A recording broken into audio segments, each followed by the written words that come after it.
2022 과학기자대회 이제 마지막 세션만 남겨두고 있습니다. 세 번째 세션은 기후위기 시대 재난과의 전쟁이라는 주제로 논의해보고자 합니다. 순서는 두 분의 주제 발표 후에 패널 토론을 하고요. 사전에 받은 질문에 답을 하는 시간을 갖도록 하겠습니다.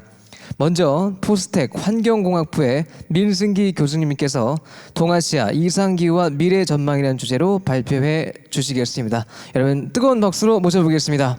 네, 포항공대 환경공학부에 있는 민승기라고 합니다. 이렇게 중요한 자리에 불러주셔서 감사하고요. 오늘 조금 더 좀 소통할 수 있는 저도 그런 기회로 삼고자 합니다. 제가 말씀드리고자 하는 내용은 많이들 들어보셨을 텐데 지구온난화가 그럼 우리 동아시아 이상기후를 어떻게 바꾸는 건지, 얼마나 바꿔왔는지, 그리고 어떤 거를 좀 주목해야 되는지를 말씀드리려고 합니다. 먼저 많이들 아실 텐데요. 2015년 12월에 파리 협정이 맺어졌는데, 여기서 이제 중요한 것은 결국에 우리가 온난화를 얼마까지 억제하자 하는 목표 온도를 제시했다는 것이죠. 그래서 2도 이하로 산업혁명 이전 대비해서 2도 이하로 유지하자. 이건 전지구 평균 온도입니다. 그리고 1.5도 이하로 추가로 제한을 하자. 이렇게 약속을 했는데요. 결국에는 이 온난화 억제를 하는 것이 기후변화 위험을 줄이는 게 되겠지요. 그래서 이때까지만 해도 과학적인 근거가 많이 부족했는데요. 이때 제시한 목표가 지금 벌써 7년 가까이 지나가고 있는데요.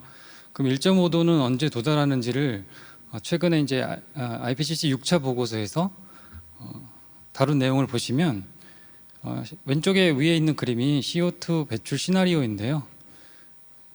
지금이 한 40기가톤 CO2인데 점점 줄어드는 배출이 줄어드는 시나리오가 있고 또 계속 추가적으로 늘어나는 시나리오가 있지요. 근데 이제 그런 이런 다양한 종류의 시나리오에도 불구하고 오른쪽 위에 그림을 보시면 이제 온도는 거의 대부분 올라갈 예정입니다. 근데 지금 빨간 박스로 지금 칠한 부분이요. 결국에는 1.5도를 도달하는 시기가 되겠는데, 밑에 표를 보시면 2021년에서 2040년 얼마 안 남았습니다. 평균적으로 보면 한 10년. 그때쯤에 온도를 보시면 최적 추정치라고 되어 있는데, 이 시나리오별로, 그러니까 우리가 지금 배출을 줄이든 계속 배출을 늘리든 상관없이 1.5도가 지금 도달할 것이라는 예측이죠. 그러니까 2030년대 정도 되면은 저희가 이제 1.5도의 세상으로 곧 이제 진입을 하게 될 것입니다. 지금도 약간 미리 전조 현상으로 지금 경험을 하고 있는 것 같은데요. 그럼 1.5도 올라가면 무슨 일이 일어나느냐, 궁금해하실 수 있는데, 이런 것을 연구하기 위해서 과학자들이 하는 방법은 가상의 지구라고 부르는 컴퓨터 시뮬레이션을 통해서 기후 모델을 시뮬레이션 하는데요. 이제 다양한 전지구 온도의 수준을 이제 입력을 해서 그만큼 온실가스 배출했을 때 어떻게 되는지를 살펴보는 방법인데, 이거는 예를 들어 드리면 보통 우리가 3일 이상 이제 일제고 기온이 되게 높은 상태를 폭염으로 정의할 수 있다면, 전지구적으로 왼쪽 위에부터 보시면 지금 이게 1도 정도 증가했을 때입니다. 빨갛게 이제 색깔이 드러날수록 더 이상 고온일 강도가 크게 이제 늘어난다는 뜻인데요. 오른쪽 위에 있는 그림을 보시면 이제 1.5도의 일대 반응의 크기고요. 그 밑에 그림을 보시면 2도 일대입니다. 점점 당연히 전지구 온도가 올라갈수록 폭염 발생일은 점점 늘어나겠죠. 근데 전지구적으로 이렇게 늘어날 수 있다는 것을 지금 보여주는 그림인데요. 그건 전지구적인 이야기고, 그럼 과연 동아시아는 어떻게 될 것인가, 이런 질문을 할 수 있죠. 그래서 그거 들어가기 전에 하나, 이제 결국에는 우리가 온난화를 억제하면은 이상기후가 줄어들 수 있는가, 이게 우리의 이제 어떤 관심사잖아요. 그래서 0.5도, 특히 1.5도와 2도를 온난화를 비교를 했을 때 과연 그 효과가 있는가, 얼마나 있는가, 이런 연구들이 좀 진행이 되어야 되는데요. 많이 진행이 되어 왔지만 특히 동아시아나 한반도 지역에 대해서는 좀 부족한 부분도 있고, 오늘 특별히 그 부분을 좀 짚어서 같이 생각해 보고자 합니다. 그래서 세 가지 주제를 말씀드릴 텐데, 먼저 열 스트레스하고요, 두 번째는 극한 강수, 또 세 번째는 여름 계절이 점점 길어지고 있는데, 그 세 가지를 나눠서 간단하게 짚어드리려고 합니다. 열 스트레스라는 것은 그냥 온도만 올라가는 게 아니고요. 습도도 같이 고려한 지수입니다.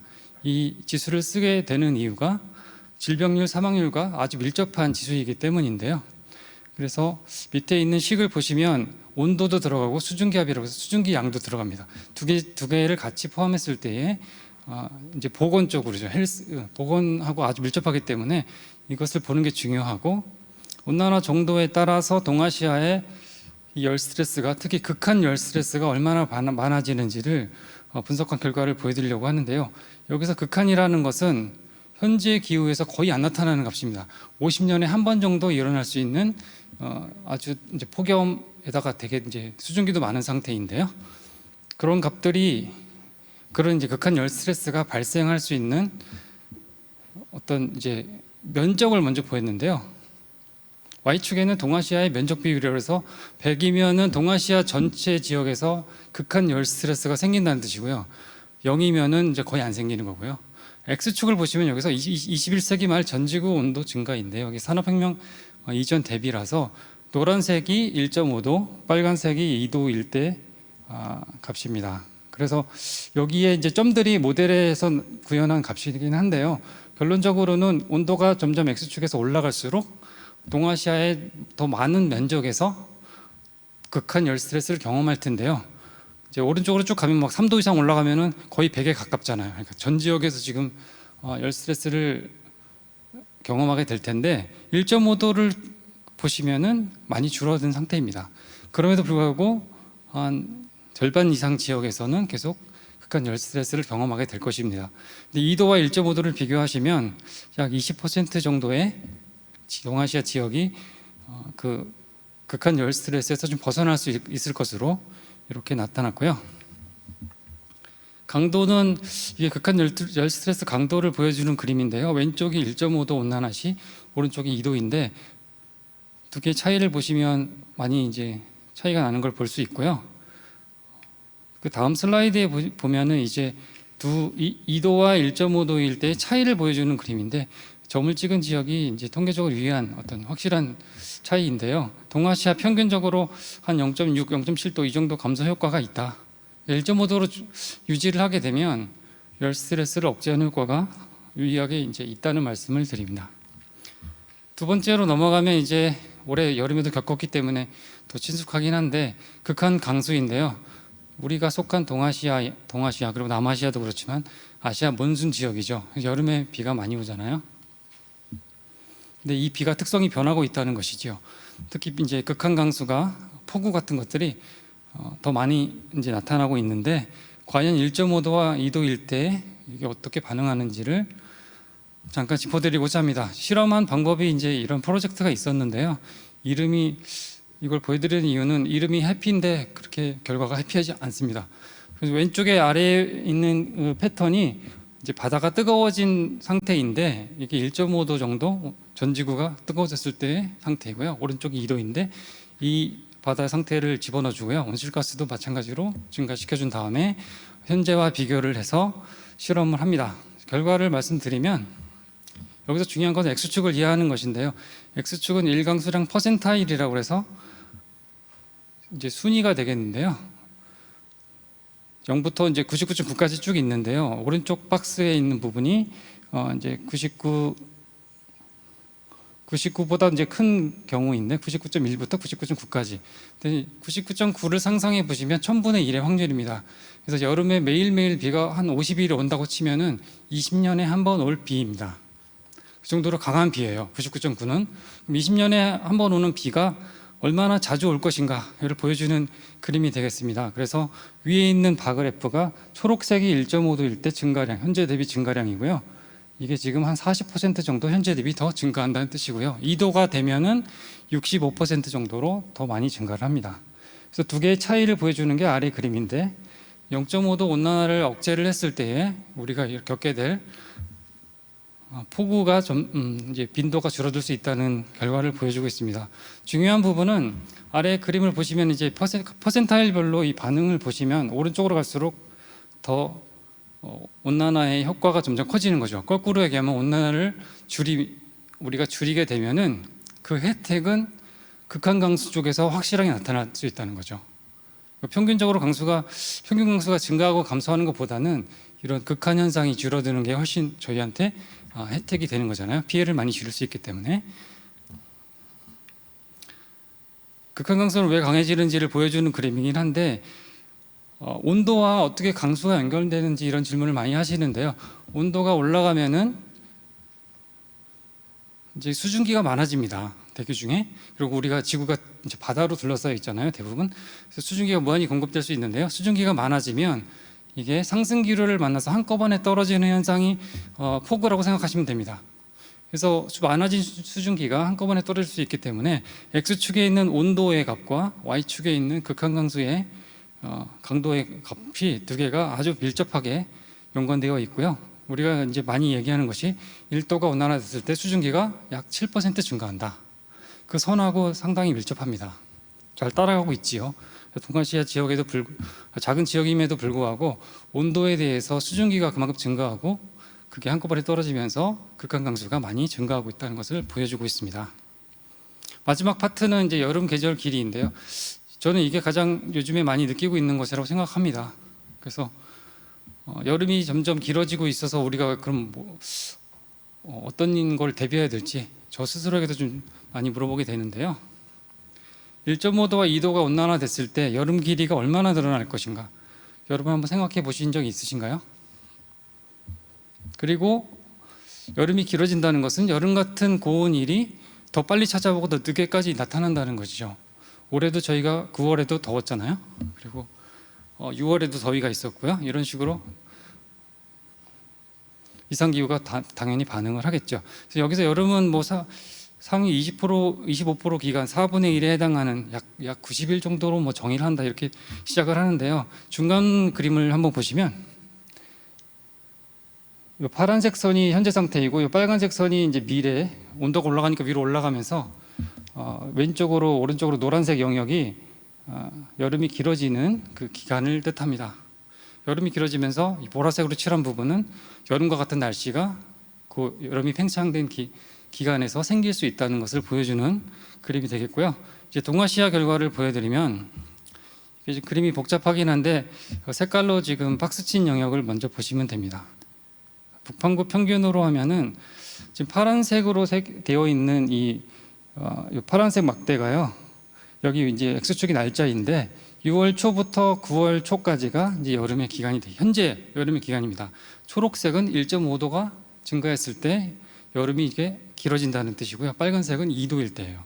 점점점 이제 여름이 길어지는 것을 보여주는 그림이고 북반구는 평균하면 1.5도 증가 시 양쪽으로 한 5일 정도씩 10일 정도 증가하고요.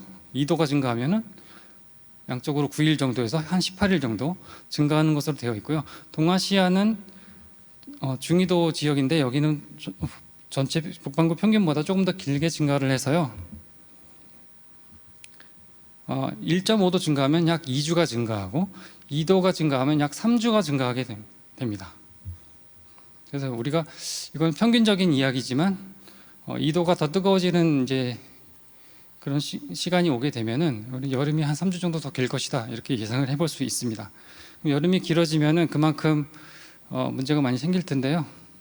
그래서 여기 이 슬라이드는 넘어가도 될 것 같은데 동아시아가 약 9일 정도로 이제 0.5도를 우리가 줄였을 때의 여름 길이를 줄일 수 있다 이런 메시지고요. 이제 여름 같은 날씨를 고온일을 정의를 해서 얼마나 그 여름이 팽창했을 때 그때 여름 같은 날씨가 많이 찾아오는지를 비교한 그림인데요. 아래 그림만 보시면 될 것 같아요. 그래서 아래 바그래프 중에서 빨간색으로 표시한 게 동아시아인데요.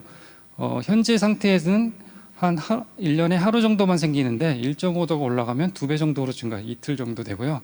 2도가 되면은 한 3배 정도 증가해서 고온일이 한 3배 정도 더 빨리 찾아오게 된다는 결과입니다. 그럼 여름이 팽창하면 우리나라에는 어떤 일이 생기는지 좀 전까지는 동아시아 위주로 말씀드렸는데요. 그럼 빨리 폭염이 찾아오겠죠. 그래서 2017년에 좀 오래되긴 했지만 그때 봄철 이상 고온이 참 이상한 일이 있었어요. 최고로 더운 5월 이렇게 되어 있는데 가장 빠른 여름 시작이 중요한 포인트입니다. 그래서 여름 시작의 정의는 온도선을 부드럽게 만든 다음에 20도를 이제 넘어가기 시작하면 여름 시작으로 정의를 했는데요. 이때 초록색 선을 보시면은 이제 제일 최저로 값이 작아지죠. 이때가 이제 145면은 5월 25일 정도 될 텐데요. 그러니까 여름이 보통 6월 초에 찾아왔다가 이제 한 8일 정도 당겨지면서 일찍 시작한 해가 되겠습니다. 2017년이. 근데 이제 이례적으로 이게 연속적으로 5월달 온도가 계속 경신을 하면서 4년 연속 경신한 해가 돼서 더 의미가 있었는데요. 일찍 고온이 찾아오면은 여러 가지 보건이나 에너지나 여가 활동, 일찍 휴가 가는 사람들도 막 생겼고요. 그래서 여러 가지 이제 영향이 있겠죠. 2018년 폭염은 많이들 기억하실 겁니다. 여기서 중요한 것은 길어지는 폭염이라고 썼는데 여름이 길어지다 보니까 폭염도 이제 정말 장기간 지속되는 폭염이 생길 수 있구나, 이걸 경험하게 된 해였죠. 그래서 밑에 수치를 보시면 알 수 있듯이 폭염 일수가 31.5일이었고요. 연속 폭염 일수라는 것은 18.1일로 되어 있는데 폭염이 꺾이지 않고 계속 33도 이상 계속 유지가 된 거죠. 그게 평균 남한 평균을 하면은 18일 정도가 됐습니다. 이 기록은 94년 그 전에 되게 더웠던 94년 폭염과 비교하시면은 이때는 한 13 정도밖에 안 됐는데요. 2018년에는 상당히 길어졌죠. 오히려 평균적인 기온은 94년이 조금 더 높았습니다. 평균적인 강도가 중요한 게 아니라 폭염의 지속 기간이 훨씬 중요합니다. 다음 발표자께서 말씀하실 산불이라든지 이런 부분도 당연히 이거와 연관이 되는 거죠. 폭염 지속 기간을 확률 비교 좀 어려운 개념이긴 하지만 확률적으로 비교해서 얼마나 2018년 같은 장기간의 폭염이 얼마나 자주 생길 수 있는가, 이거를 이제 기후 모델 시뮬레이션을 통해서 확률을 구해 본 건데요. 파란색으로 써 있는 PNAT라고 되어 있는 게 내추럴 월드라서 인간이 없을 때의 확률입니다. 0.1% 정도 되면은 돌려서 얘기하면은 1000년에 한 번 정도 생기는 거예요, 자연적으로는. 그런데 인간 때문에 확률이 늘어났는데요. 이 초록색으로 된 걸 보시면 1%로 되어 있죠. 그래서 100년에 한 번으로 10배 정도 빨라진 거죠.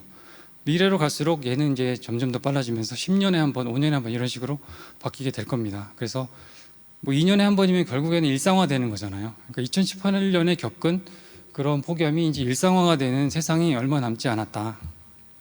대비를 철저히 해야 되겠죠. 마지막 그림이긴 한데요. 여름이 팽창되면 그러면 우리가 뭘 대비해야 되는지를 생각해 봤을 때 폭염은 일상화되기 때문에, 그리고 호우가 같이 찾아오는 일이 점점 많아진다는 거죠.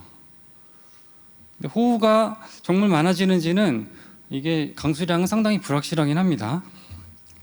2020년 여름에 올해하고 좀 비슷한 경향이 있었는데 6월에 정말 이른 더위가 찾아왔고요. 그래서 여기 지금 빨간색 점이 2020년인데요. 이례적으로 높은 온도를 볼 수 있습니다. 여기 나머지 점들은 그 이전 해들이에요. X축을 보시면 이게 7월과 8월에 50mm 이상 이제 강수가 일어난 호우의 빈도 날짜 수인데요. 이게 지금 이제 5.5일이 넘어가면서 상당히 호우가 많은 해였어요. 그러니까 6월에 더웠다가 7, 8월에 비가 많이 와가지고 호우가 많아서 피해를 많이 입었는데 그때 산사태도 많이 났었죠. 이런 연속적으로 이제 이어지는 폭염이 따른 호우, 이게 정말 온난화에 따라서 그러면 어떻게 될 것인가를 보여주는 그림이 오른쪽 그림입니다. 그래서 이제 이쪽 그림을 보시면 온난화, 아까 말씀드린 대로 온난화가 될수록 폭염은 온도가 위로 올라가기 때문에 일상화가 될 것이고요. 이제 X축에 있는 이 그림, 강수 강도도 오른쪽으로 조금씩 이동하고 있죠. 좀 더 강해지고 있습니다. 그러니까 두 가지가 만나면 2020년 같은 이런 폭염과 잇따른 호우가 생길 연속된 폭염 호우가 발생할 가능성이 증가할 것이다, 이렇게 말씀을 드립니다. 그래서 요약을 해드리면은 결국에는 저희가 파리 협정 목표 온도 1.5도, 2도를 달성하더라도 이상고온과 극한 강수는 증가할 것이고 여름 계절은 확장을 할 것입니다. 결국에 우리가 대비를 잘 해야 되고요.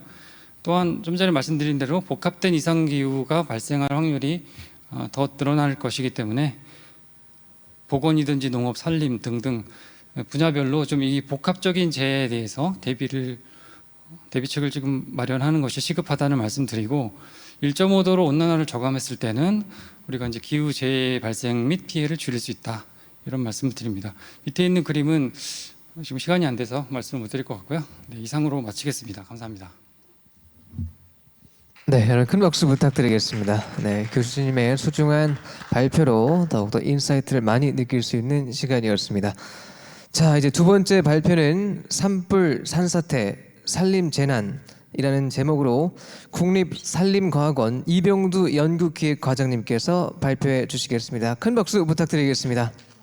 예, 국립산림과학원의 연구기획과장 이병두입니다. 오늘 이 큰 자리에서 이렇게 산불 산사태에 대해서 얘기할 수 있게 되어서 참 기쁜 일이고요. 또 초대해 주셔서 감사드립니다. 지금 이제 그 기후변화 산불 또 우리나라는 또 무엇을 준비해야 하는가 이렇게 세 가지 주제로 좀 말씀을 드리도록 하겠습니다. 산불은 굉장히 다양합니다.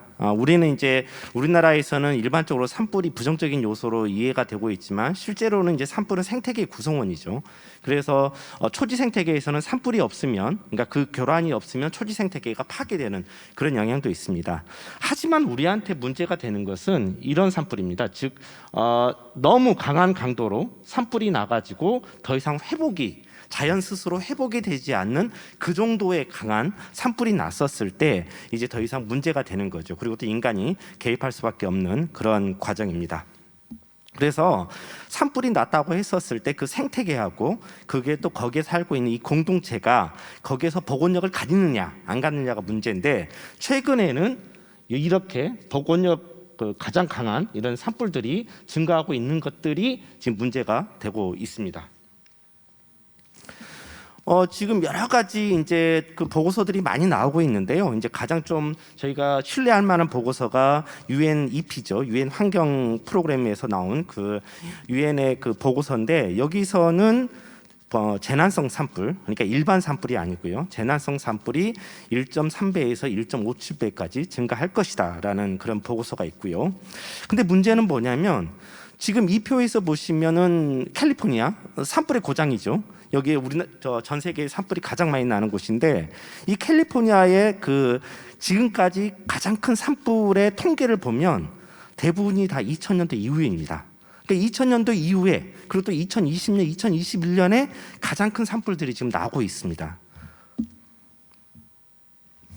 산불과 온실가스는 아마 여러분들이 많은 이제 내용을 들어서 아실 거고요. 그래서 산불이 나면 온실가스가 배출이 되고 그게 또 기후의 변화를 주고 또 이러면서 리스크가 커지는 이런 순환의 고리를 갖고 있다라는 것들이 있고요.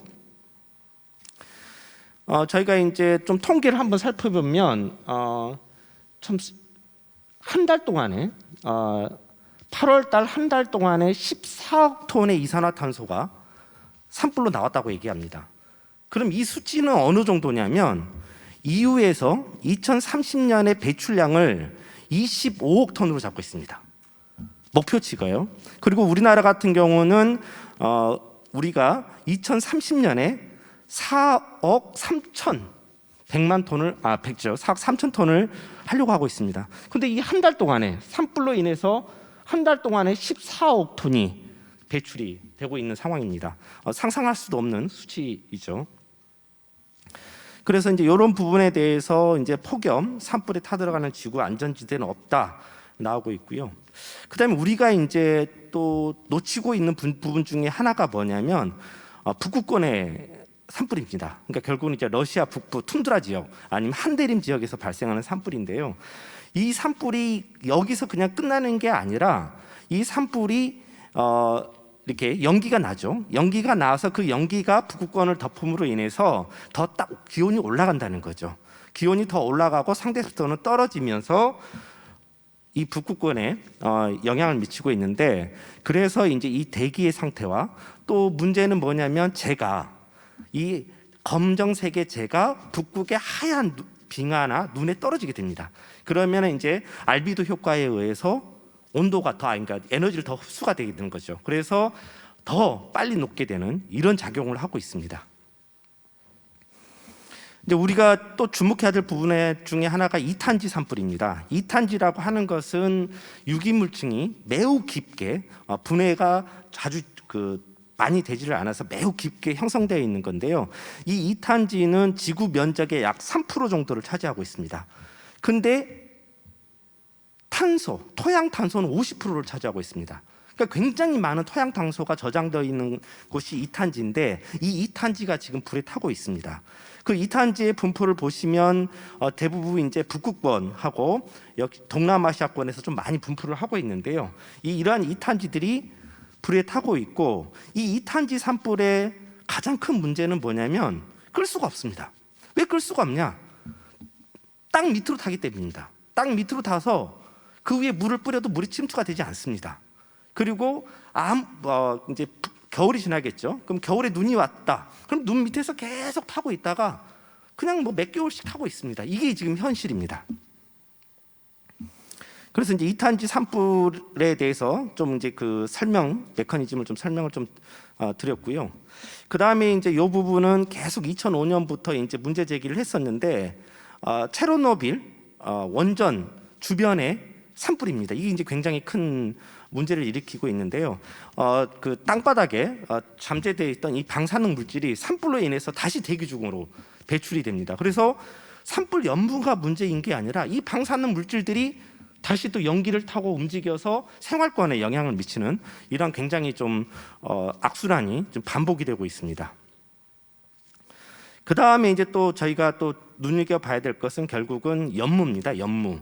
이 연무가 상당히 이제 동남아시아권 주변 아마존권 이런 데에서는 큰 영향을 미치고 있다. 특히 이제 이 싱가포르 같은 경우에는 인도네시아에서 산불이 나면 싱가포르 경제가 같이 움직입니다. 왜냐하면 관광 산업이 안 되기 때문에요. 그래서 이제 그럴 정도로 큰 영향을 미치고 있는데 이 연무로 인해서 한 해에 약 33만 명 정도가 직접적인 사망을 하고 있다고 보고 있습니다. 그래서 라니냐의 경우에는 약 한 26만 명, 엘니뇨의 경우에는 한 53만 명까지 이 연무로 인해서 사망을 하고 있다라는 그런 보고가 있고요. 러시아 모스크바 근교에 산불이 났었을 때 일일 사망자 수가 4배가 늘었습니다. 평균. 그래가지고 그 모스크바 모든 병원에 있는 그 장례식장이 부족할 정도의 그런 그 현상을 보이고 했고요. 그래서 이 연무 같은 경우는 굉장히 산불에 인간의 건강에 영향을 많이 안 줬습니다. 가장 많이 알고 있는 것은 미세먼지죠. 미세먼지하고 초미세먼지가 또 영향을 미치고 있고요. 그다음에 휘발성 유기 화합물이 나오고 또 여기에는 또 알데히드도 있고요. 또 녹스, 삭스 이런 것들이 결국은 인간 건강에 많은 악영향을 미치고 있습니다. 이건 이제 우리나라 사례인데요. 기상청에서 그 측정된 데이터입니다. 그래서 실제로 산불이 나니까 이렇게 미세먼지가 급격하게 올라가죠. 8.12배, 32배까지도 치솟는 이런 미세먼지가 측정이 우리나라에서도 지금 되고 있고요. 그래서 이제 좀 산불을 좀 정리를 해보면 우리가 지금 이제 숲의 생태계를 크게 구분할 때 열대림이냐 한대림, 그러니까 추운 지방에 있는 한대림이냐, 그다음 우리가 살고 있는 온대림이냐, 또 뭐 이렇게 구분을 할 수가 있는데 산불은 이 열대림 같은 경우에는 이제 탄소하고 생물 다양성의 키워드가 되겠고요. 그다음에 이제 한대림 같은 경우는 이제 탄소하고 아까 말했던 그 빙하를 굉장히 빠르게 녹이는 그 영향을 미칠 수 있다라는 거고, 온대림 같은 경우는 결국은 건강하고 아까 말했던 그 국가 안보에도 영향을 미칠 것으로 이렇게 판단이 되고 있습니다. 뭐 산사태도 마찬가지입니다. 앞에서 이제 교수님께서 좋은 발표를 해주셨는데 모든 전망이 참 암울하게 나오더라고요. 이상하게. 그렇죠. 그래서 이제 산사태 같은 경우도 우리 지역에서는 우리가 속하고 있는 동아시아권에서는 증가할 것이다라고 전망이 좀 되고 있고요. 특히 이제 조금 약간 오래된 연구이긴 하지만 전 지구보다는 동아시아권에서 그 강수량 증가폭도 크고 극한 강우일수도 증가할 것으로 분석이 되고 있습니다. 이것도 마찬가지로 그 같은 값을 보여주고 있고요. 그럼 좀 우리나라는 좀 어떠냐라고 봤었을 때 우리나라가 이제 좀 그 여러 가지 그 환경이 좀 변하고 있습니다. 특히 이제 산림 녹화를 성공을 했는데 이 산림 녹화를 성공했다는 것은 산불학적인 관점에서는 탈연료 물질이 굉장히 많아진다는 의미거든요. 그러니까 이게 온화한 기후에서는 참 아름다운 숲인데 이게 폭염 가뭄 이런 상황이 전개가 되면 이게 탈물질로 전환이 됩니다. 그래서 굉장히 연료가 많이 쌓이고 있다라는 것이고, 예전에 이제 녹화가 시작되는 초창기에는 73년 이전에는 산에 나무가 11세제곱미터밖에 없었습니다. 지금은 165 세제곱미터나 있습니다. 이 헥타당에. 그럼 15배가 증가했거든요. 그래서 옛날 어르신들은 뭐 산불이 나면 발로 비벼꼈다, 솔까지 꺾어서 껐다 이렇게 하는데 이제는 헬기가 없으면 안 되는 그런 상황에 되어 있습니다. 이건 또 반대로는 산사태 쪽으로는 굉장히 좋습니다. 산사태 쪽으로는 숲이 우거지고 나무가 뿌리 깊이, 땅속 깊이 들어감으로 인해서 산사태를 억제하는 그런 효과가 있는 게 사실이고요. 그 다음에 아까 말씀하셨듯이 산불 쪽에서는 겨울에 고온이 지금 문제가 되고 있고요. 그러니까 산불 시기가 당겨지고 있죠. 그 다음에 또 가뭄이 일상화되고 있고요. 또 극한 강우도 이제 너무 일상화되고 있습니다. 그래서 지금 산림체의 산불 산사태가 연중화되고 있다. 그리고 또 이 연중화에 따라서 거기에 담당하는 관계자들의 굉장히 피로도가 누적이 급심하게 되는 그런 영향도 있고요. 그 다음에 산림 인접지가 많이 개발이 되고 있습니다. 또 그리고 산림 주변으로 주거가 확대가 되고 있죠. 이제 역세권이 아니라 숲세권이라는 말이 많이 떠오르지 않습니까? 이제 그만큼 이제 산에 많이 들어가는 거죠. 이제 이런 분들이 결국은 산불이 나기도 하고 또 이 산불이 난 거에 대해서 피해를 받을 수도 있다. 이렇게 보시면 되겠습니다. 산불이 최근에 많이 났죠. 그래서 22년 현재는 624건까지 증가를 했고요.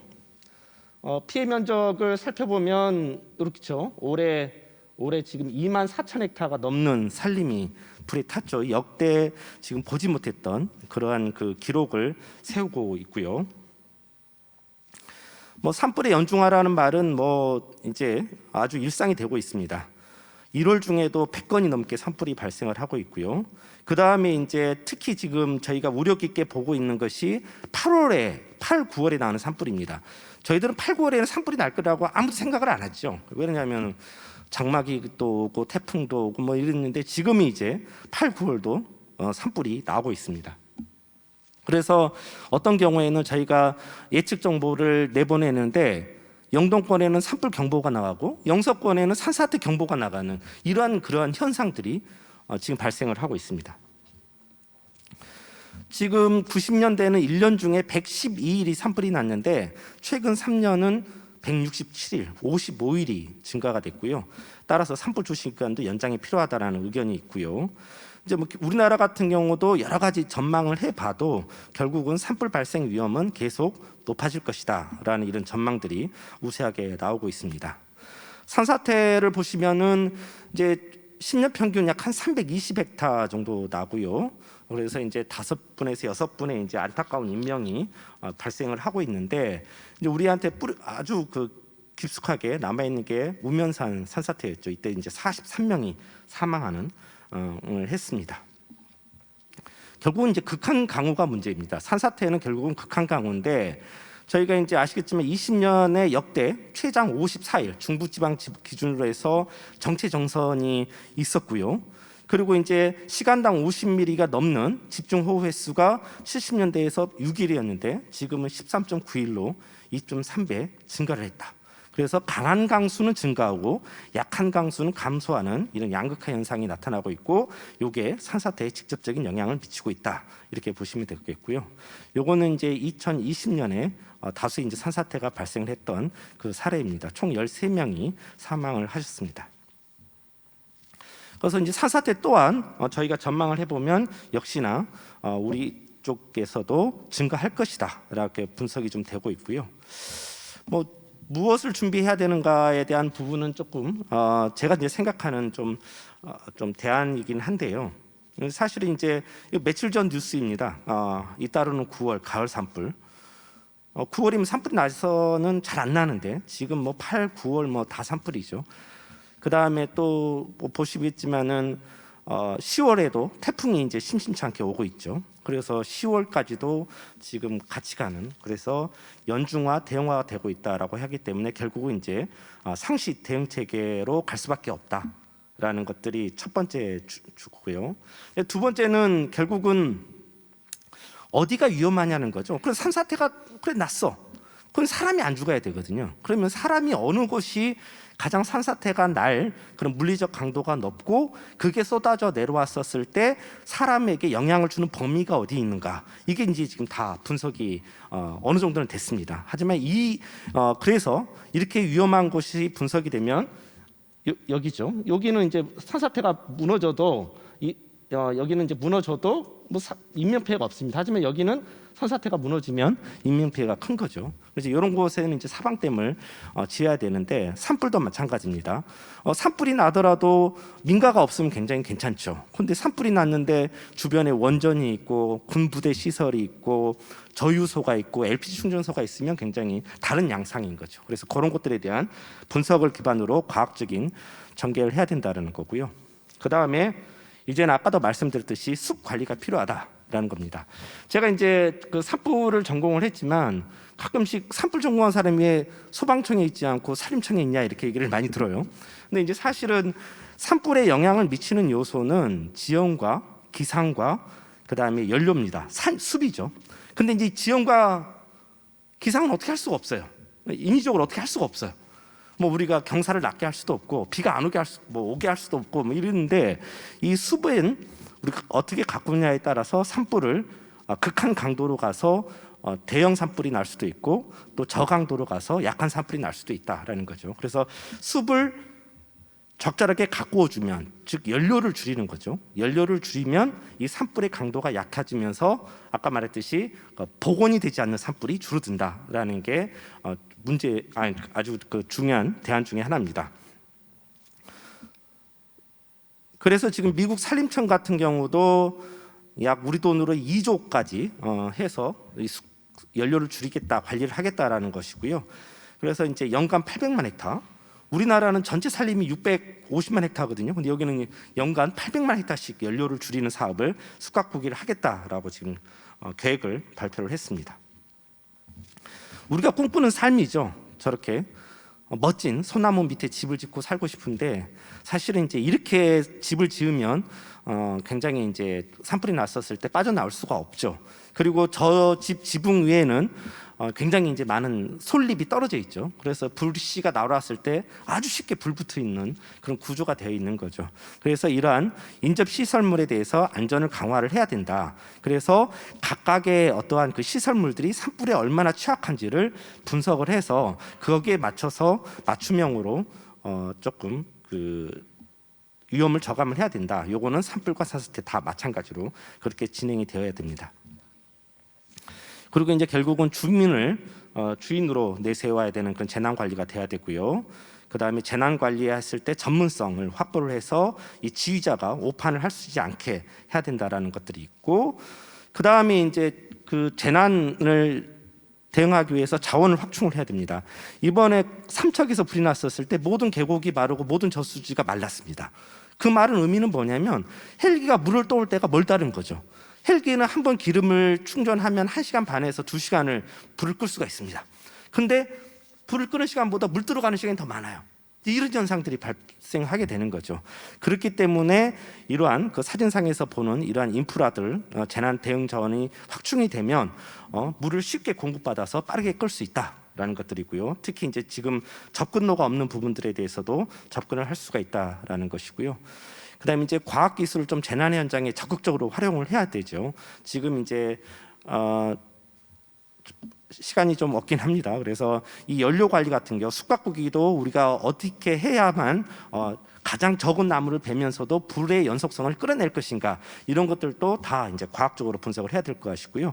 이 보시고 계시는 것은 소수소원입니다. 그래서 제가 이제 특정한 절이 있는데 거기 국보가 굉장히 많아요. 그래서 이 주지스님을 설득을 하려고 했는데 설득이 안 됐습니다. 왜냐하면 주지스님은 이 소나무는 내 목숨과 같다 이렇게 하시는 거죠. 그래서 이제 이런 것들을 좀 보여드리면서 이렇게 소나무 몇 그루만 베어내면 이 절 자체를, 국보 자체를 안전하게 지켜낼 수 있습니다라고 설득도 하고 그랬습니다. 그리고 이제 실제로 지금 KBS 같은 경우하고는 저희가 상황도를 그리자마자 또 확산 예측을 하자마자 실시간으로 공유되는 이런 체계가 있기 때문에 이러한 그 발빠른 대응을 통해서 이 현장에서의 그런 대응력을 높여줄 수 있었고요. 그리고 이제 이거는 이제 산사태 부분에 대해서는 저희가 12시간 전에 예보를 할 수 있는 그런 시스템을 구축을 했습니다. 그리고 비가 오는 거에 따라서 위험도가 실시간으로 변하는 그러한 그 실시간 강우를 반영할 수 있는 산사태 위험 지도를 구축을 했고요. 그래서 이제 산불 재난 현장 또 산사태 재난 현장에서 과학계의 힘이 굉장히 지금 많이 중요해지고 있다. 특히 이제 인공지능이나 빅데이터, 그다음에 센싱 기술, 그다음에 특히 이제 고고도 장기 체류 무인기 같은 것, 또 인공위성 이런 부분들이 굉장히 산림 재난 현장에서 많이 필요하다라고 했고요. 요거는 이제 아까 지금까지 말씀드렸던 부분에 대해서 정리한 내용입니다. 네, 이상 발표를 마치도록 하겠습니다. 고맙습니다. 네, 과장님께서 산불 또 산사태에 대해서 아주 심도 있는 발표로 의미 있는 시간 만들어 주셨습니다. 자, 그럼 이제 토론을 이어갈 시간인데요. 토론은 정혜윤 YTN 기자님께서 좌장을 맡아서 진행해 주시겠습니다. 패널로는 한상은 기상청 총괄 예보관님과 이근영 한겨레신문 기후변화팀 선임 기자님, 김병식 강원대 방재전문대학원 교수님, 박상욱 JTBC 기자님, 그리고 앞서 주제 발표해 주신 민승기 교수님과 이병두 과장님께서도 함께 토론에 임해 주시겠습니다. 네, 이번 과학기자대회는 사회적으로 중요한 과학기술 및 의학 보건 이슈에 대해서 언론인과 관련 전문가들이 심도 있는 논의를 통해서 앞으로 발전 방향을 모색하고 정책적 대안을 제시하기 위한 너무나도 귀한 자리입니다. 자, 이제 준비가 됐기 때문에 마이크를 우리 기자님께 넘기도록 하겠습니다. 네, 안녕하십니까. 기후위기 시대 재난과의 전쟁 세 번째 세션 좌장을 맡은 YTN 정혜윤입니다. 앞서 발표해 주신 민승기 교수님과 이병두 과장님 감사합니다. 네, 오늘은 우리 앞에 위기로 다가온 기후 변화와 그리고 그에 따른 이 재난의 심각성에 대해서 이야기를 나눠볼 텐데요. 한 분씩 토론을 진행하고 그 이후에 이 토론자분들의 소중한 말씀을 다 들은 후에는 이 플로어에 계신 분들과 또 여기 패널 분들과 이야기 나눠보는 시간 갖도록 하겠습니다.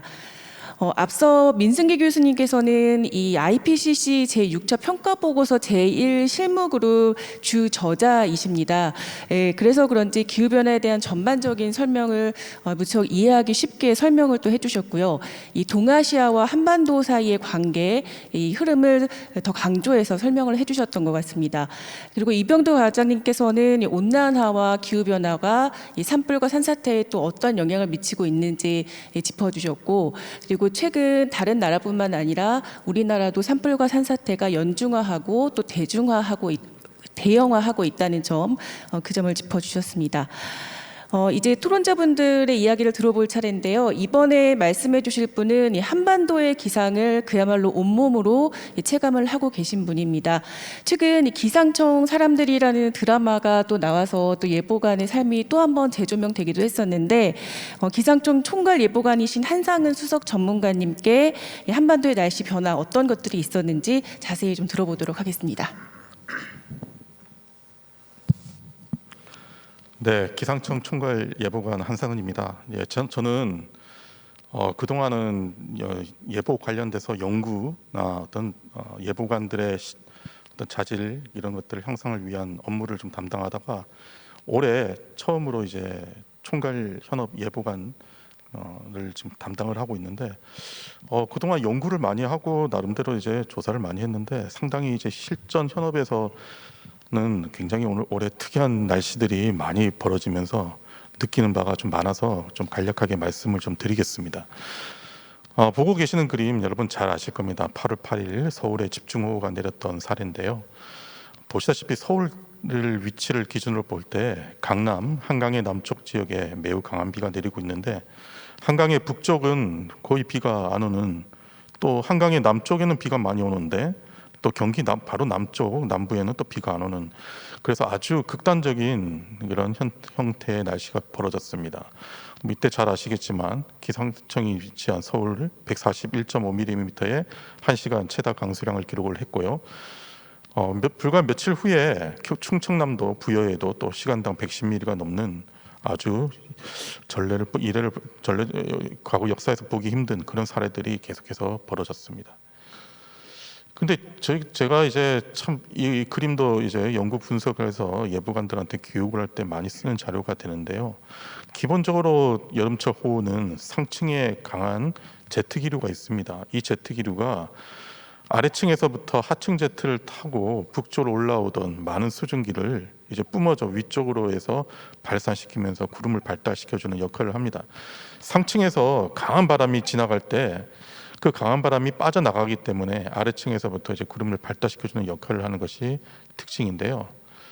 그래서 이 오른쪽 그림을 보시면은 이것이 이제 제트 기류가 위치한 대륙 공계면 고도의 일기도인데, 보통 이제 제트 기류는 여름철에 서에서 동 혹은 남에서 북으로 이렇게 움직이는 것이 일반적이고, 또 풍속이 가면 갈수록 증가하면서 공기가 빠져나가면 그 아래층에서부터 구름이 발달하면서 보충해주는 그런 것이 일반적인 특징입니다. 그런데 올해 두 개 사례, 왼쪽에 8월 8일, 오른쪽 8월 14일 사례 보시면 다르다는 것을 한눈에 보실 수가 있습니다. 아열대 고기압이 한반도 쪽에 확장을 해오면서 제트 기류도 뚜렷하지 않고 8월 8일은 제트 기류가 없습니다. 8월 14일 사례도 고기압의 가장자리에서 오히려 풍속이 줄어드는 지역에 들어가 있습니다. 완전히 다른 호우 구조를 보여주고 있다고 이렇게 볼 수가 있었거든요. 그래서 이제 상층에는 뚜렷하게 이렇게 호우를 뒷받침 줄 수 있는 패턴이 없었는데, 앞에서 우리 교수님들 발표가 있었지만은 지상의 기준을 볼 때 기온이 증가하면 할수록 Y축 보시면 수증기 함유량은 급격히 올라가게 됩니다. 그래서 0도 부근에서는 변화량이 이렇게 나타나고요, 20도 부근에서는 이렇게 나타나고, 이제 우리가 살고 있는 여름철 30도 부근에서는 변화량이 급격히 올라가는데요. 지구 온난화도 아까 말씀을 많이 해주셨지만은 기온이 계속 올라간다고 가정을 할 경우에 수증기 함유량은 이제 더 급속하게 증가하게 됩니다. 그래서 과거에는 한 20도 부근에서 수증기를 담을 수 있는 그릇이 이 정도 크기였다면은, 조금 이제 과장을 해서 표현을 하자면은 이제부터는 수증기 담을 수 있는 것이 엄청나게 커집니다. 이렇게 수증기 함유량이 이제 커지게 되면은 이제 놀라운 일이 변화가 실제 확인을 해본 결과가 이제 이렇다는 건데요. 기온이 올라가면서 수증기가 많이 함유하면서 호우 가능성이 이제 급격히 증가하는 건 사실입니다. 그런데 이제 수증기량이 많아지면은 상승 운동이 일어날 때 구름을 만들면서 대기 중에 이제 잡열이라고 하는 건 열을 방출하기 때문에 올라가면 갈수록 기온이 덜 떨어집니다. 그래서 구름 내부의 기온이 계속 높기 때문에 그냥 상층의 패턴과 크게 상관없이 앞에 말씀드렸듯이 호우 패턴이 아닌데도 불구하고 올라가서 구름을 형성시켜주는 그런 특징들을 보여줍니다. 이것은 마치 열대 해상에서 보통 이제 열대 저기압들이 발생되는 그런 원리와 거의 비슷하게 올 여름철, 특히 8월 달이 나타나는 것이 특징인데, 이런 형태는 지상의 기반으로 해서 구름대를 발달시키기 때문에 대기의 수증기량을 다 쓰게 됩니다. 그래서 만약에 정체할 경우에는 아주 막대한 그런 시간당 100mm가 넘는 집중호우가 나타나는 것을 확인을 할 수가 있었습니다. 두 사례에서 공통된 특징, 서해상에 보시면은 해수면 온도가요, 8월 8일은 27에서 28도, 8월 14일도 충청도 쪽에 집중호우가 왔는데 27도 이상을 기록을 했습니다. 여러분들 잘 아실 겁니다. 태풍이 발생하는 기본적인 해수면 온도 조건이 26, 27도의 서피스 조건인데, 그 조건을 상회하거나 또는 비슷한 조건들의 형태가 나타났기 때문에 자체적으로 발원해서 상층의 어떤 패턴이 호우를 유발시킬 수 없는 조건임에도 불구하고 집중호우를 유발시켰던 그런 사례가 되겠고요. 앞으로 이제 지구 온난화 그런 얘기를 많이 하시면서 기온이 올라가는데, 우리나라는요 여름철에 그렇게 올라가서 수증기를 담을 수 있는 그릇이 커졌잖아요.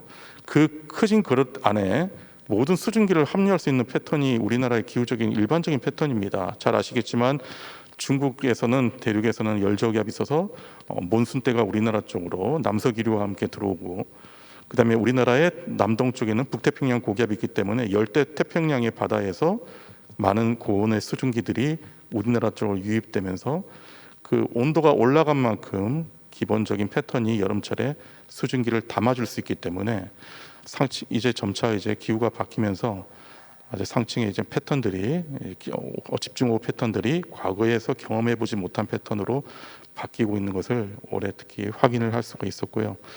뭐 이에 따라서 저희 기상청에서도 이런 사례들을 집중적으로 조사해서 앞으로 미래에 벌어질 상황까지 대비해서 시간당 강수량 이런 예보들에 대해서 집중적으로 연구를 하고 있는 상황이 되겠습니다.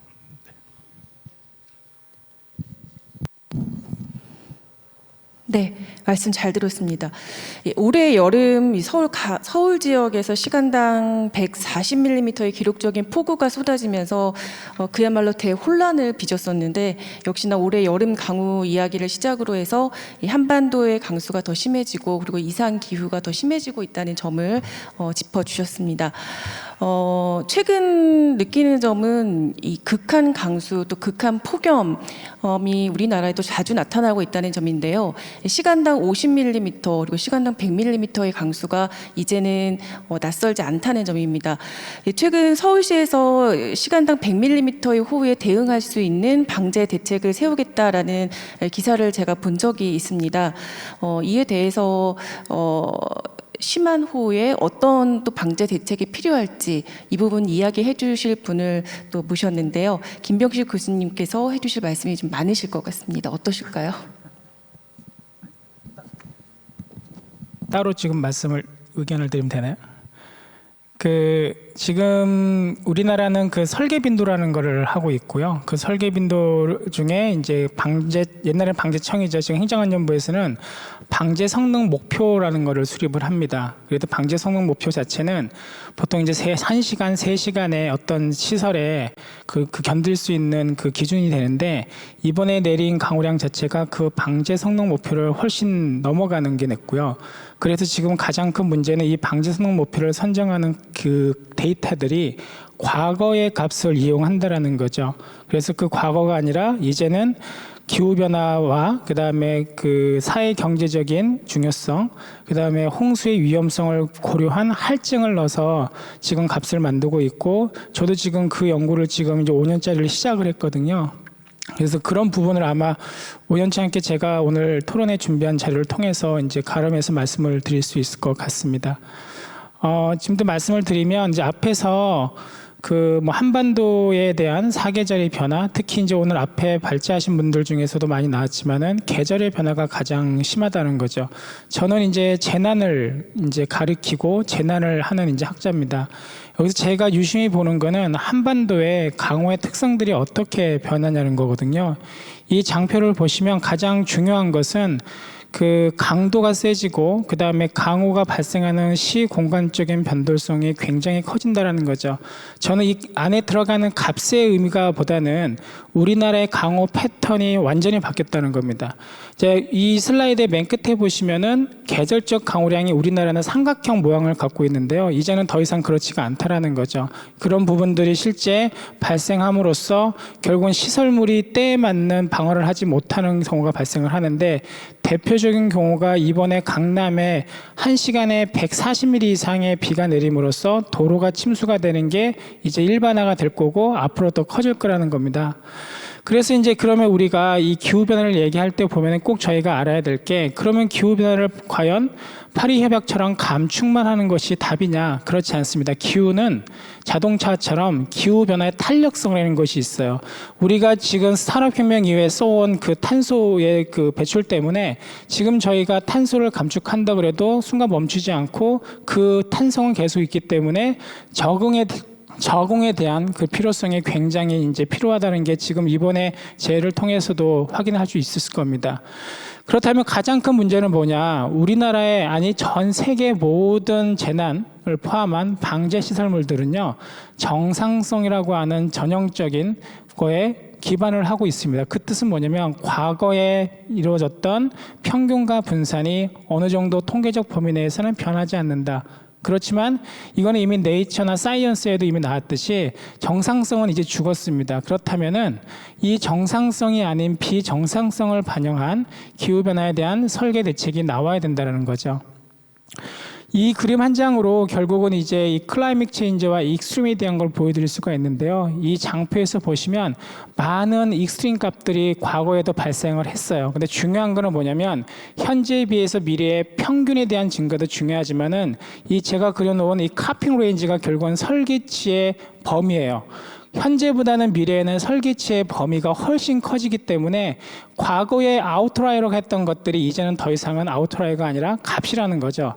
이거를 앞에 이제 발제자에도 많이 나왔지만은 결국은 현재와 미래에 대해서 덴서티 펑션이 움직인다. 즉 뭐냐면 그림에 보신 바와 같이 과거에 발생할 수 있는 것보다는 미래에 극한값이 발생할 수 있는 프로바빌리티가 굉장히 커졌다는 거죠.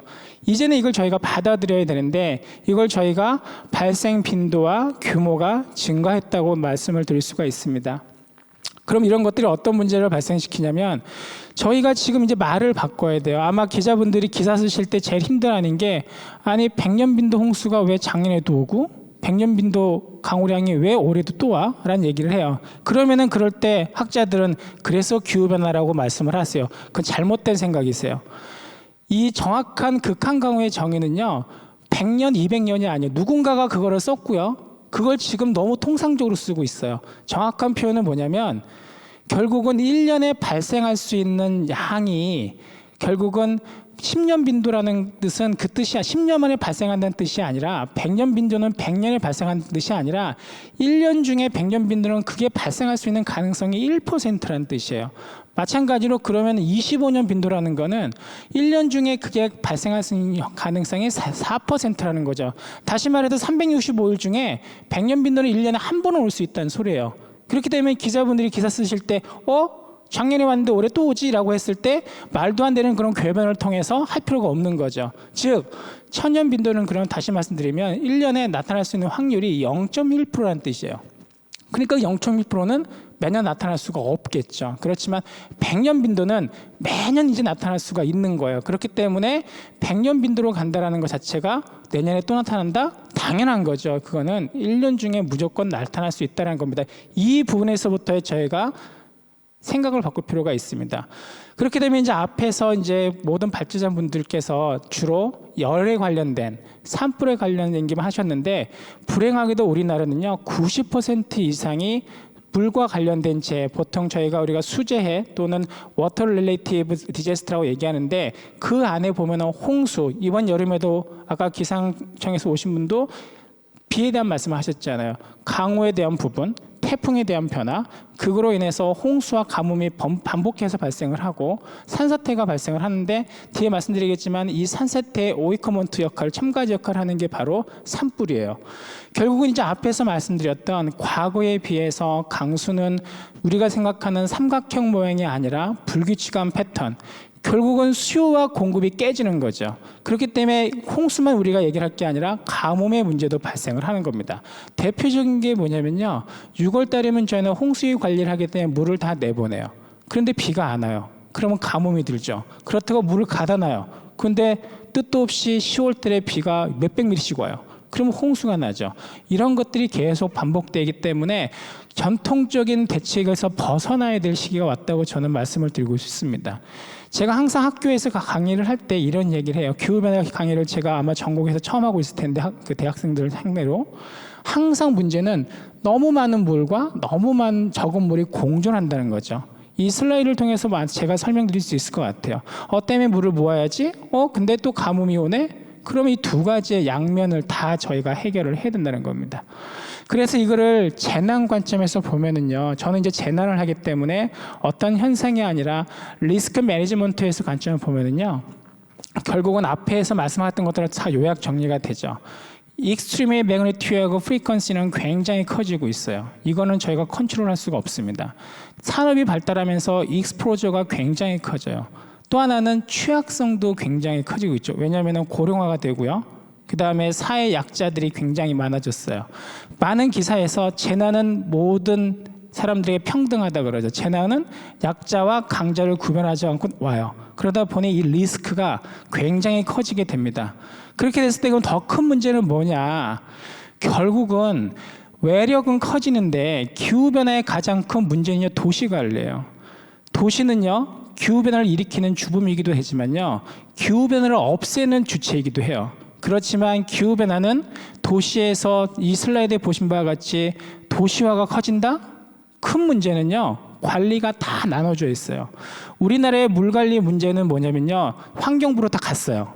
그런데 치수 재난은 안 갔어요. 그러다 보니 수질과 수량은 통합이 됐는데 지금 치수의 일부분만 갔지 실제로 행정안전부에서 하고 있는 재난 부분은 가지를 않았어요. 그러다 보니 앞에 슬라이드 보는 것처럼 매니지먼트를 다 나눠서 하죠.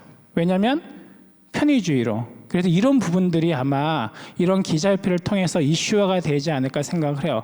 한 예로 들면은요, 이번에 서울시가 도시가 침수가 됐어요.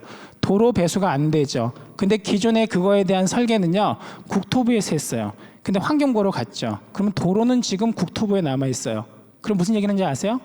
이거 우리 거 아닌데요? 우리가 왜 해야 돼요? 결국은 다 같이 가야 되는데 나눠져 버린 거죠. 그렇게 되면 또 내년에 아까 말씀드렸던 100년 빈도의 비가 내리면 또 잠기게 될 거예요. 그렇게 되면 또 관리가 다르니까 우리는 모르겠다고 하겠죠. 지금도 그게 진행 중이에요. 더 큰 문제는 인벤토리의 변화예요. 이 그림 한 장으로 표시가 될 텐데 기후변화에 의해서의 소스는 굉장히 커지고 있어요. 그렇지만 패스웨이라고 저희가 제네에서 얘기하는 경로가 굉장히 달라졌어요.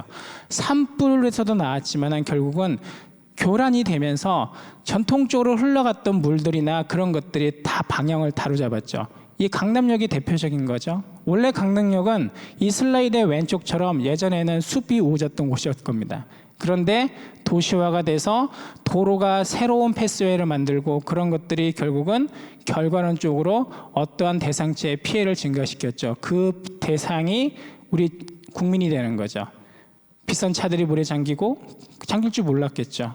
그렇다면 이러한 것들이 과연 이 침수에서만 끝나는 게 아니죠. 앞에서 토속류에 대한 얘기도 말씀하셨거든요. 토속류를 유발시키는 가장 큰 원인 중에 하나가 비도 있지만요. 저기서 보시는 포스트 포레스트 파이어예요. 결국은 흙을 잡아줄 수 있는 나무들이 없게 되는 거죠. 그렇게 되면은 기후변화로 인해서 산불이 아까 많이 발생한다고 했으니까 토사재도 굉장히 늘어날 거예요. 대표적인 게 이 그림을 통해서 알 수가 있죠. 나무가 많았을 때는 아랫부분에 건물들이 안전했지만은 산불이 나고 난 다음부터는 잡아줄 대상체가 없죠. 결국은 기후변화는요, 직접적인 것도 중요하지만 2차적인 피해를 유발시킬 수 있는 가능성, 저희가 보통 그거를 캐주얼리티 네트워크라 그래서 복합재해를 유발시키는 가장 큰 원인이 되고 있다고 볼 수가 있습니다. 마지막으로 제가 그래서 앞에서 그 산불에서는 많은 제안을 하셨기 때문에 몇 가지를 좀 제안을 하려고 좀 정리해 왔는데요. 그러면 앞에서 말씀한 것처럼 설계를 높일까요? 빈도를 높일까요? 결국은 제가 생각하는 거는 설계 수문량을 높여야 되는 거죠. 그래서 이제는 업그레이드를 할 시기다. 이미 선진국들은 다 업그레이드를 했어요. 그렇지만 우리나라는 아직 머뭇머뭇하죠. 왜일까요? 돈이 들어가니까. 경제적 관점에서 꼭 해야 될까 말까를 고민하는, 그렇게 되면 저희는 또다시 한번 내년에 1년에 한 번 내리는 비에 의해서도 또 피해를 보게 됩니다. 그래서 다시 말씀드리면은 기후변화를 고려해서 설계하는 기법이 이미 많이 됐고, 대표적인 게 영국 같은 경우는요, UKCIP 2002년 프로젝트를 통해서 2100년에 대응을 하고 있어요. 기후변화를 고려해서. 결국은 이거는 뭐냐면 현재의 설계는요, 이거를 계산했던 시점에 되어 있어요. 그러면 안 되는 거죠. 시설물은요, 얘가 갖고 있는 서비스 주기가 있어요. 100년까지는 이게 서비스를 해야 된다. 30년 뒤에까지는 우리가 이거를 막아야 된다. 그러면은 중공년의 설계 빈도가 아니라 아까 말씀드렸듯이 미래의 어떤 목표 년도에 맞춰서 우리가 설계 강우량을 선정해야 되는데, 방제 성능 목표는 현재 시점에 설계가 되어 있는 거예요. 그랬기 때문에 이거를 바꿔야 되죠. 목표 연도로 해서 설계 강우량 또는 방제 성능 목표를 만들어야 되고, 이런 부분들이 사회적 이슈가 돼서 하지 않으면 또 묻힐 거라고 저는 생각을 합니다. 더 큰 문제는요, 결국은 수공 관련된 어떤 시설 이런 것들이 과거에 집착을 하고 있다는 거예요. 제가 생각하는 건 뭐냐면요, 미래의 기후변화 프리미엄을 넣어야 된다는 거죠. 저희가 아파트 살 때 프리미엄 주잖아요. 마찬가지로 미래에는 기후변화를 생각해서 여유를 둬요. 과거의 안전율 1.3? 근거가 없었어요. 이제는 0.3이라고 하는 30%라는 건 자체가 기후변화 프리미엄이에요. 이걸 줘서 우리가 대응을 해야 된답니다.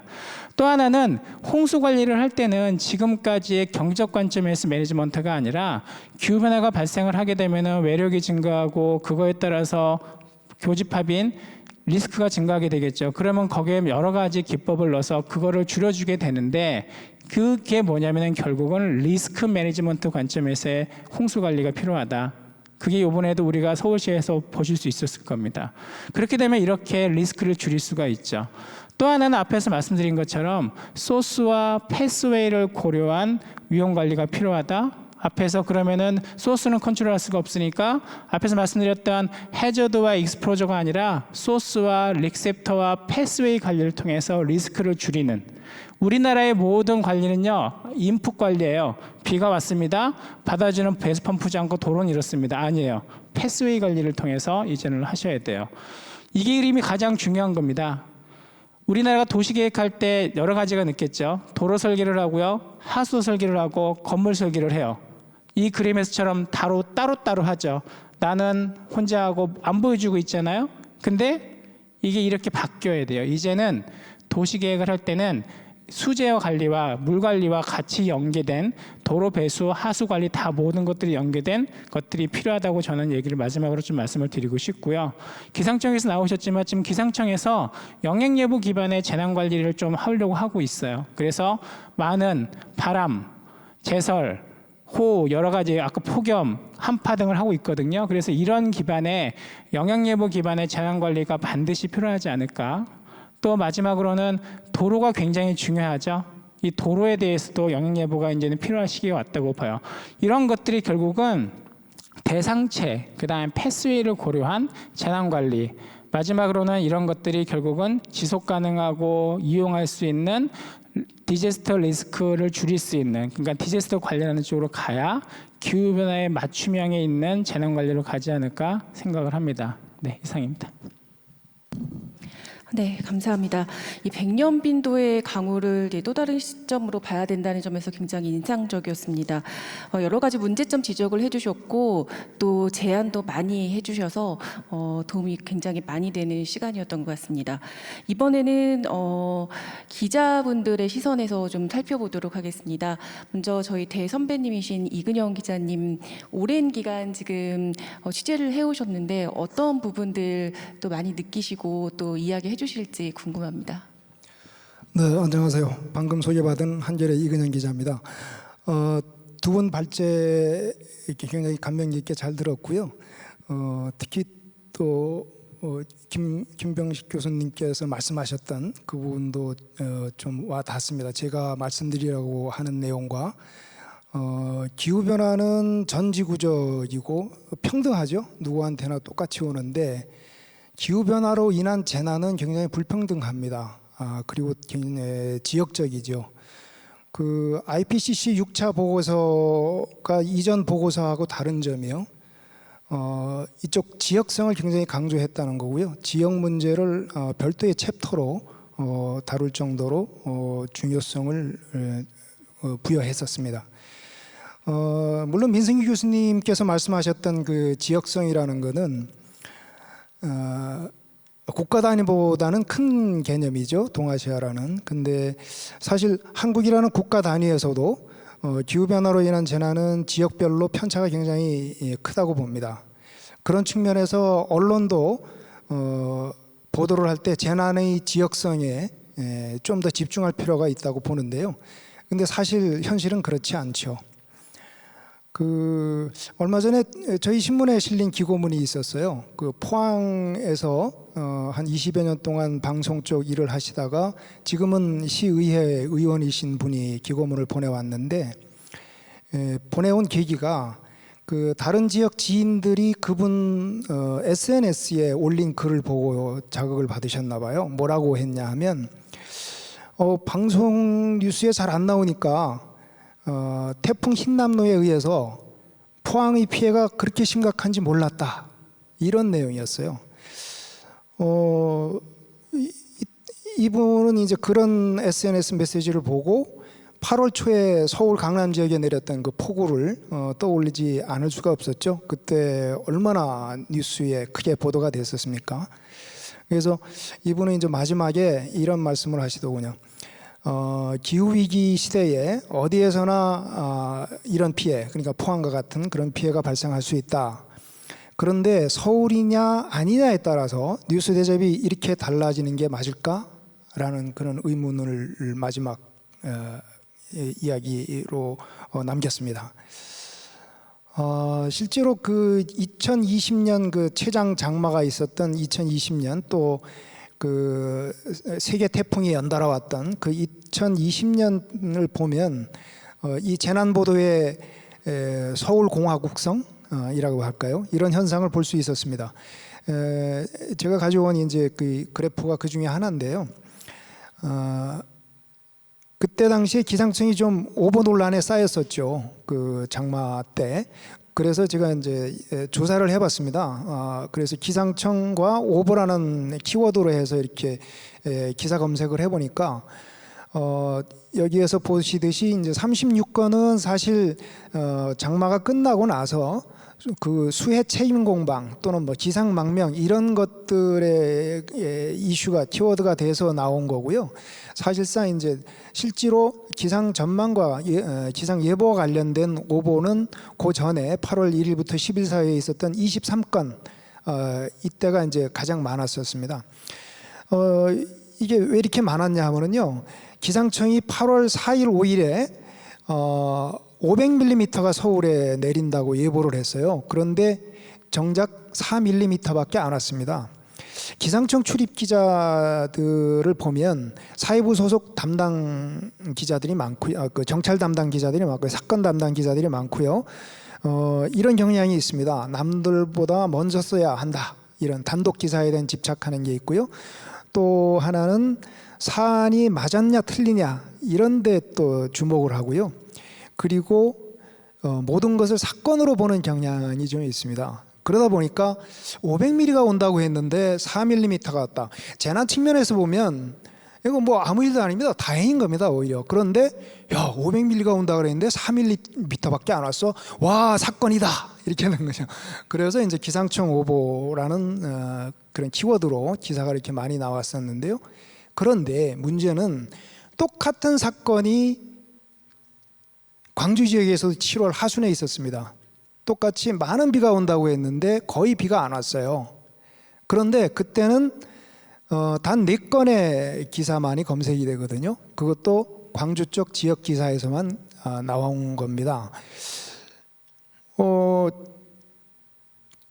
근데 호우특보 오보가 서울에서만 난 거 아닌데 왜 이렇게 보도에 큰 차이가 날까 이런 의문이 생기는 거고요.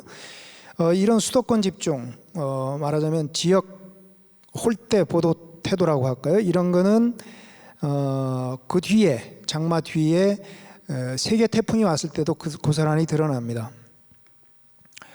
그때 당시에 왔던 것이 이제 8호 바비와 그다음에 9호 마이삭, 10호 하이선인데요. 바비는 서해상으로 해서 직접적인 상륙을 하지 않고 피해를 크게 주지 않았던 태풍임에도 불구하고 제가 이제 뉴스크랩 서비스에서 이제 검색을 해봤어요. 8월 20일부터 9월 10일까지 바비 마이삭 하이선이라는 키워드로 제목이 달린 기사들의 숫자를 보니까 중앙지 같은 경우에 확연히 바비 때 많았죠. 그리고 방송통신도 상대적으로 보면 바비 쪽이 적지 않았습니다. 마이삭이나 하이선에. 하이선은 상대적으로 굉장히 작았고요. 통신에서 752건으로 마이삭이 많았던 거는 마이삭이 그만큼 피해가 커서 사진 기사가 그만큼 많이 실렸던 겁니다. 이제 그런 것들이 반영이 된 거고요. 이렇게 보면 바비 피해액은요. 재난 연보를 보면 11억 원에 불과해요. 그리고 마이삭과 하이선은 두 개 합쳐서 2214억입니다. 엄청난 차이죠. 그럼에도 불구하고 이렇게 기사 보도에 있어서의 차이, 이것이 왜 나왔을까? 이런 부분을 보면 앞에서 말씀드렸던 어떤 지역성을 고려하지 않은 그런 측면이 있었다라는 거죠.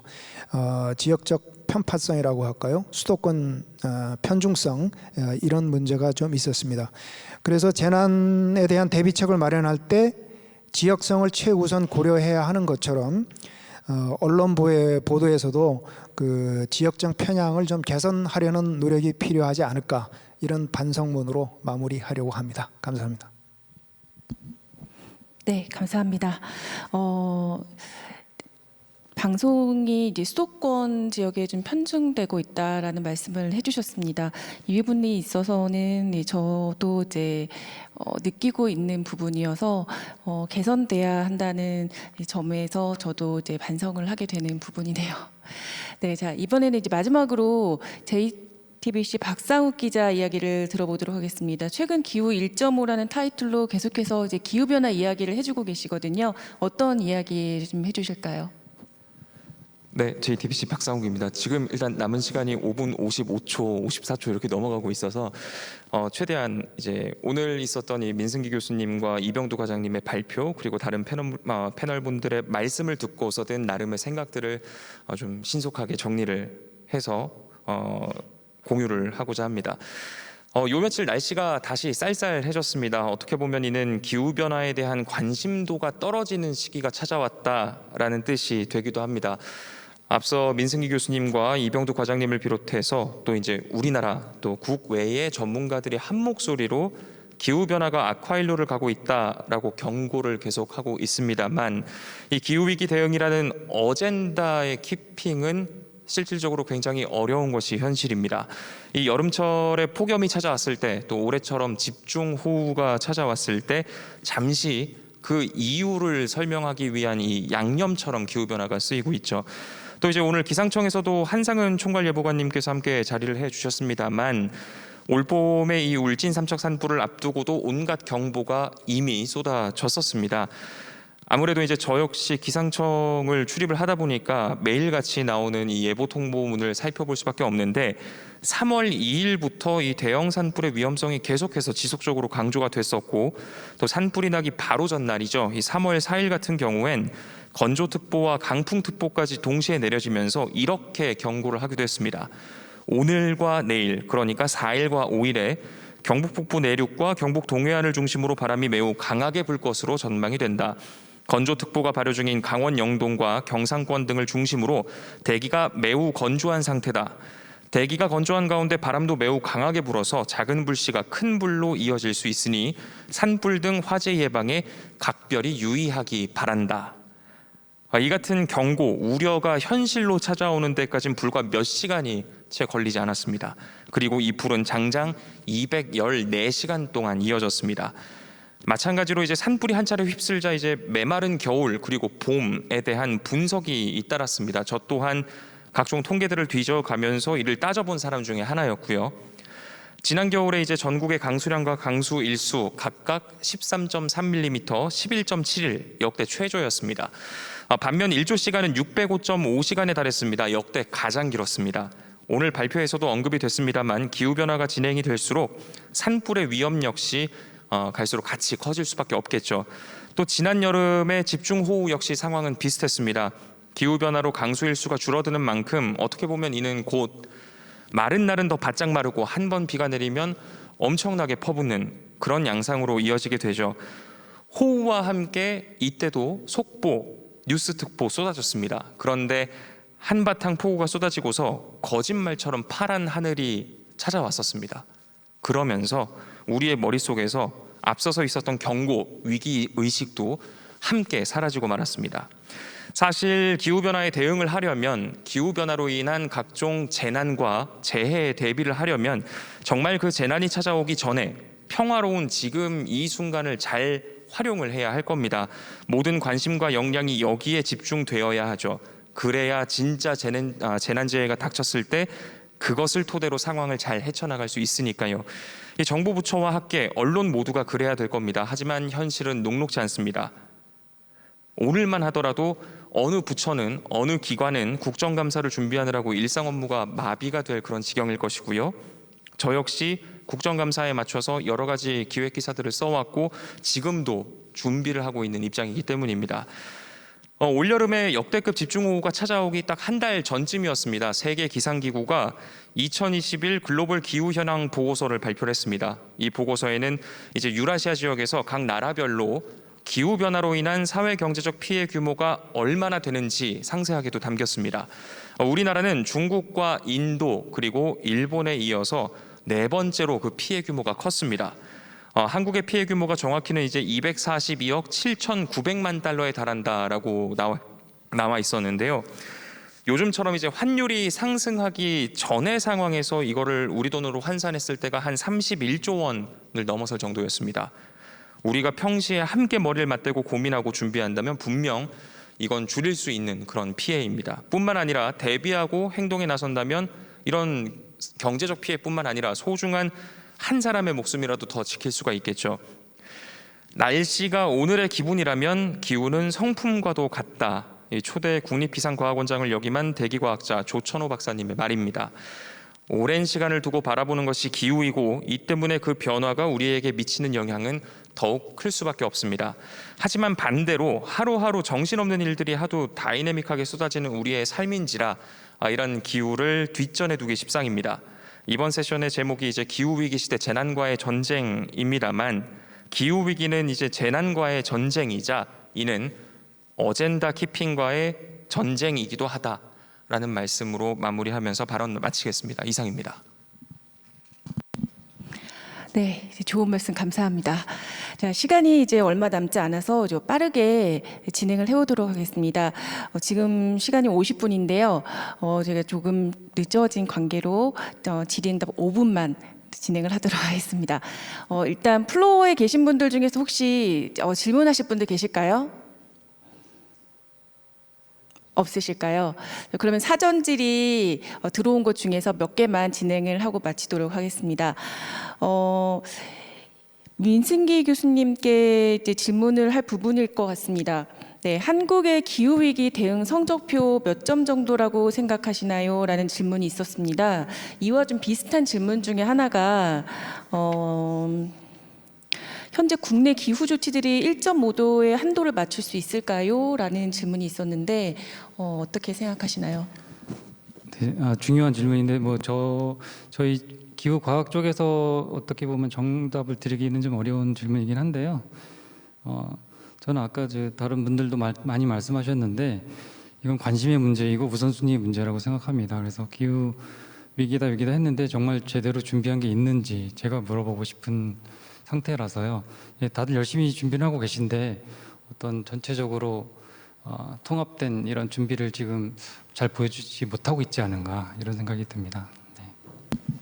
네, 알겠습니다. 그리고 좀 재미있는 질문이 좀 있었습니다.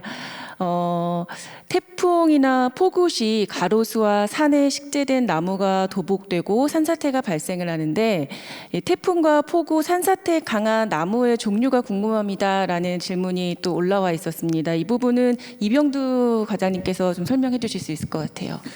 예, 일반적으로 그 나무는 말뚝 효과와 그물 효과로 산사태를 방지합니다. 그러니까 말뚝이 박아져 있는 효과, 그 다음에 뿌리가 얽혀 있으면서 그물로 잡는 효과가 있는데, 그러니까 그런 효과들이 좀 크게 반영이 되려면 뿌리가 깊게 들어가고 잘 퍼지는 나무가 이제 일단 산사태에는 더 이렇게 안전한 그러니까 나무고요. 이런 나무들을 이제 그 심근성, 그러니까 뿌리가 깊은 나무다라고 하는데 화렵수들이 주로 그러한 그 작용을 더 많이 하고 있습니다. 네. 네, 질문해 주신 분 답변이 되셨을지 모르겠습니다. 자, 이 세 번째 질문은 앞서 이제 발표해 주신 분들도 이제 많이 이야기하신 부분인데 최근 폭염과 집중호우가 거의 동시에 일어나는 등 기후 변화가 복합 재난의 형태로 일어나는 경향이 있다고 들었습니다. 우리가 어떻게 대응해야 되는지 궁금합니다라는 질문입니다. 이 부분 어떤 분이 좀 말씀을 해주실 수 있을까요? 김병식 교수님께서 해주실 수 있을까요? 네.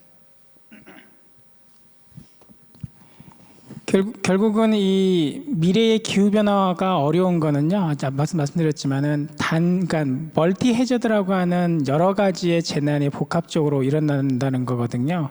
결국은 이제 홍수가 나면 그 홍수에서 끝나는 게 아니라 홍수로 인한 수질 문제가 발생을 하게 될 거고요.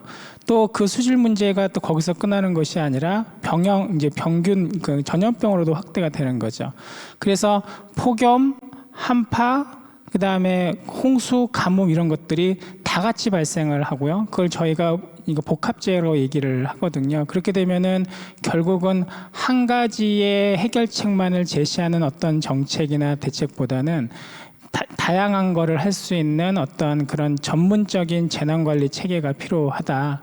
그래서 이제 앞으로는 한 방향에 대한 재난관리보다는 그 다음에 나는 괜찮을 거야라고 생각하는 기후변화에 대한 그런 재난보다는 이 재난이 나한테도 일어날 수 있다. 즉 제가 항상 얘기하는 게 우리 재난이 아니라 내 재난이라고 생각을 하고 예방적 관점에서 우리가 기후변화에 대한 재난에 복합적으로 대응을 해야 되지 않나 저는 생각을 합니다.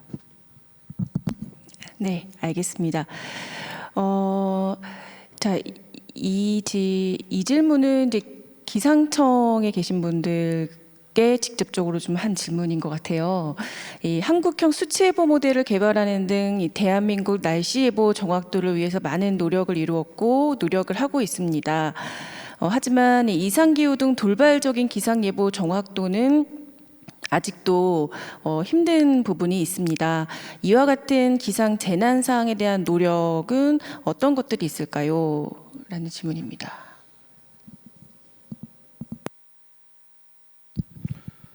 네, 앞에서 저 보여드렸듯이 상당히 어떤 좀 아열대 기후로 바뀌다 보니까 그 과거에 어떤 경험해보지 못한 어떤 방정식이나 예측 그 가이던스에서 나오는 것과 다른 그런 패턴들이 자꾸 이어지고 있어서 어떤 현업에서 실제 보고 있는 것은 그렇습니다.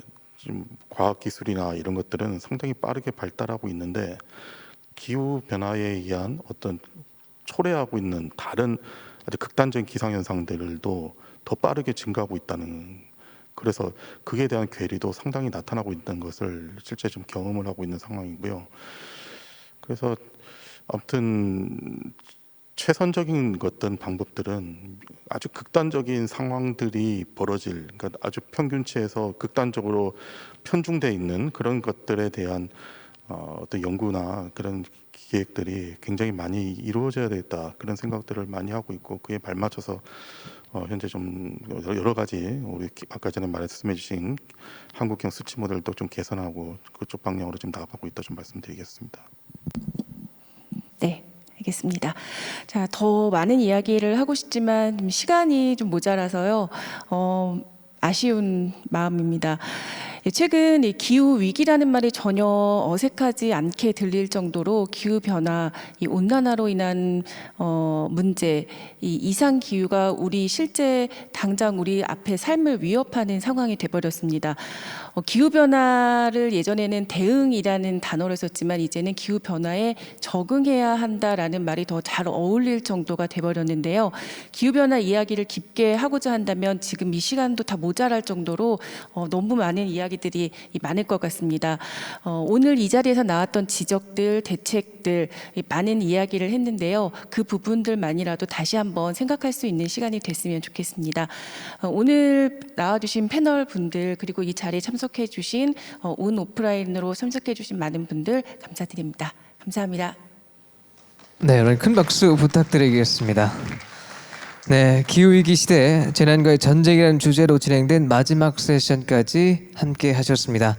다시 한번 오늘 바쁘신 와중에도 정말 알차고 의미 있는 토론 준비해 주신 패널분들 그리고 온라인으로 끝까지 지켜와 주신 시청자 여러분께도 다시 한번 진심으로 감사 말씀 드리겠습니다.